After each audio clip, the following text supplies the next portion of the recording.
A lot of people like these dystopian, well, year one things. So I do them from time to time. And this one is, the Great American Meltdown. You're witnessing it in real time, so to speak.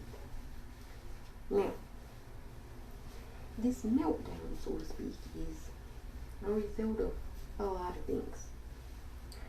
But a lot of things can sort of kind of be summed up into one thing. Basically, assumptions based off of ignorance. And it wouldn't be America if people didn't have their assumptions. And most of the time when you have an assumption, it's based off of ignorance. Because, that's the whole point of having assumptions. Now, I'm not going to say that one's head can be clear of all assumptions. But when you make assumptions about large groups for vast amounts of things, generally speaking, those things are incorrect and based off of ignorance and perhaps some bias. Now, the Great American Meltdown. You ask, what is it?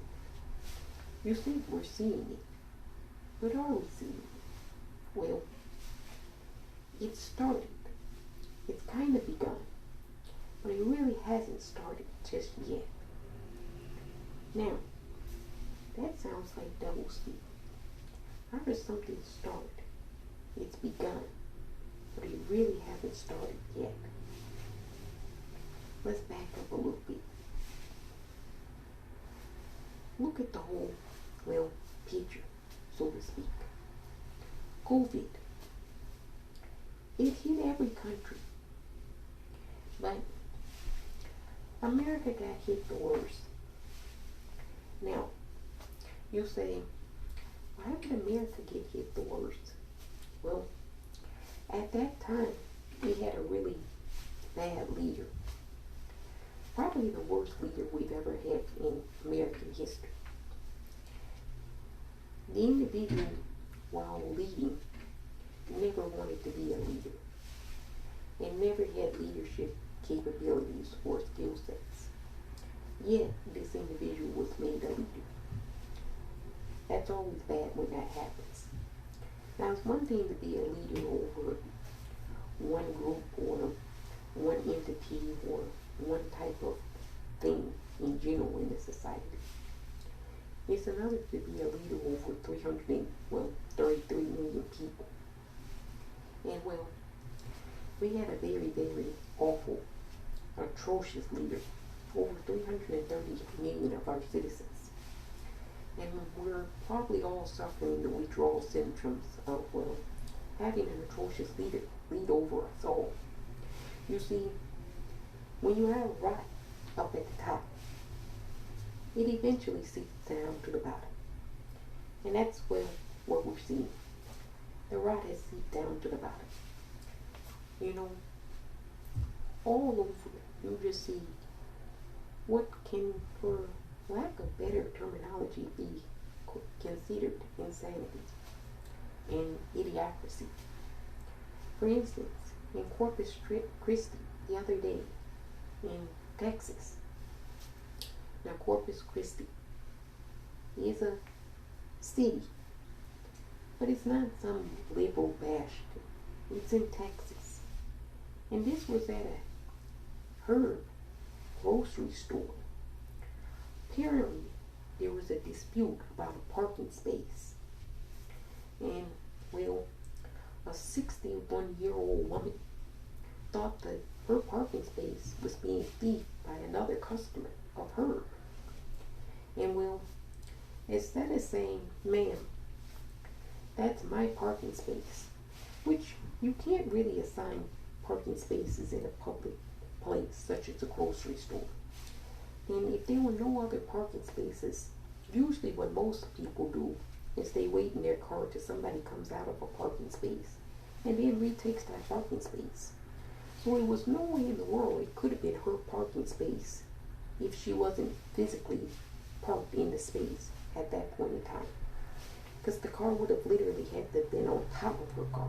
And we all know you can't park a car on top of another car. So she wasn't in the space, but she felt that the space was hers. So instead of, well, being polite about it, she walked up to the woman's car. And the woman had a newborn baby in the car as well. And she pulled a gun on the woman and threatened to shoot her if she didn't get out of the parking space. Kind of a meltdown situation, so to speak. It's happening across the board. From Red Lobster, where a customer is sitting at the bar and she, well, complains to the restaurant that there's hair in her food. And, well, apparently another customer who's sitting there doesn't believe that there's hair in her food. Now, generally speaking, when you go to a restaurant, if somebody says that there's something in their food, generally speaking, there's generally something in their food. There are those times when people will try to make things up. But if you're another customer and you're sitting all the way up at the opposite end of the bar, how the hell can you see what's in this customer's food? But anyway, he accused the customer of being lying. She didn't have hair in her food. Now, they got into some type of altercation. And, well, he told the woman that he hopes she burns in hell. Now, the individual was, well, one of those conservative types, you know, the strong, big, muscular white male with the American flag t-shirt. And he told this black woman that he hoped she burns in hell and that she was a liar. Now, I know there's nothing racist about that. I'm making assumptions. But I wonder what he had told another woman just out and out that he didn't know at the bar, sitting adjacent, not even near him. I wonder what he had told another woman that she's a liar. No. Or that he hopes she burns in hell. Maybe he doesn't like women. I know for sure he doesn't like black women. That's for sure, based off of the commentary. But that's the American society, the meltdown. And, well, if you think it's only reserved to Red Lobster, and, well, what happens in a parking lot of Corpus Christi, no, you're mistaken. We saw it last year in Kenosha with Cal Rittenhouse, Shittenhouse. You know, somebody that drove all the way from Antioch, Illinois, to Kenosha, Wisconsin, with an AR-15, purposely there to murder people who he disagreed with politically. We saw it, the sheer disregard for life. And, well, that's exactly what he did. And then, just the other day, we saw another person who, well, probably was motivated by, well, a lack of injustice in the Cal Rittenhouse trial. His father, who was also a loyal American, law-abiding, middle-class, tax-paying citizen, you know, he got a 9mm semi-automatic weapon for Black Friday. And wouldn't you know, his son, all kinds of crazy stuff posted up online, flashing off the gun. Not a red flag. No red flags there. Saying that he's got this for, well, Christmas. It's a beauty.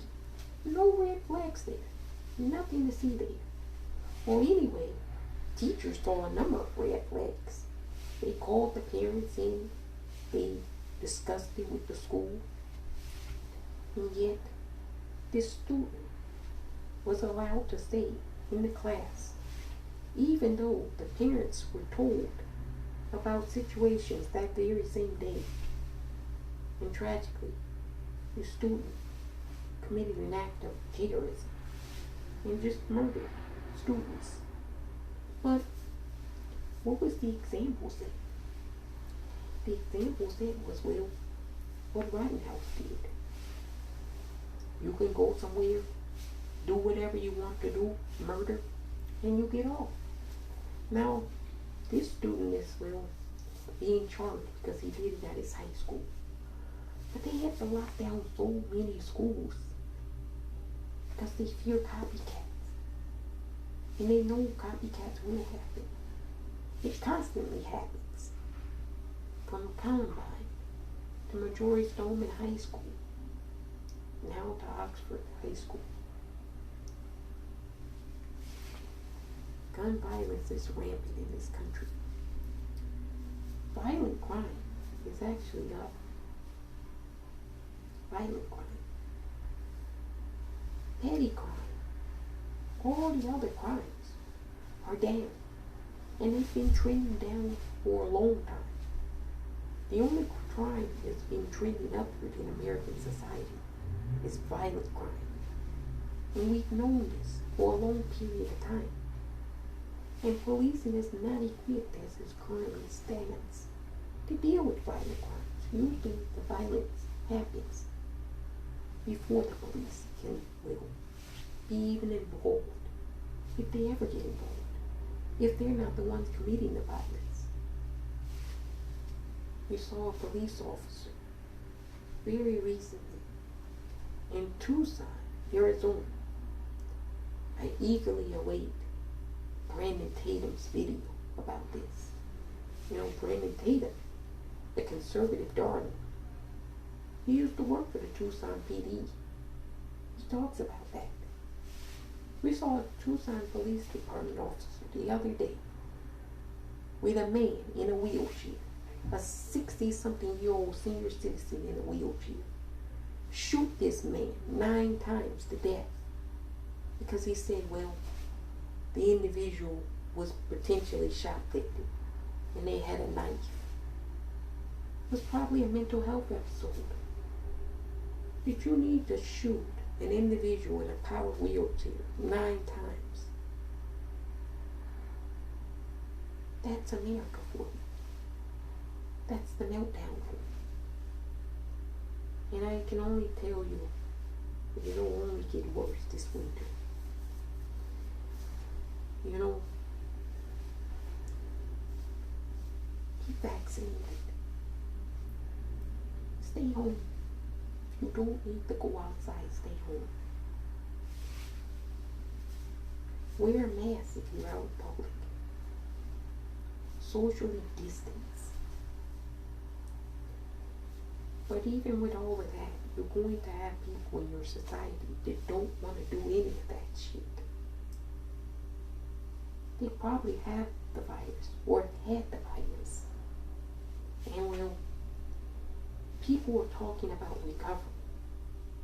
But recovery looks a whole host of different ways depending on the subject in question. You don't want COVID-19. All of this bullshit about natural immunity is coming from individuals who are purely ignorant, or they themselves are vaccinated, yet find it profitable to spew out anti-vaccine disinformation. You know, just like racism is profitable, anti-vaccination misinformation is too. Great American Meltdown. You're witnessing it in real time.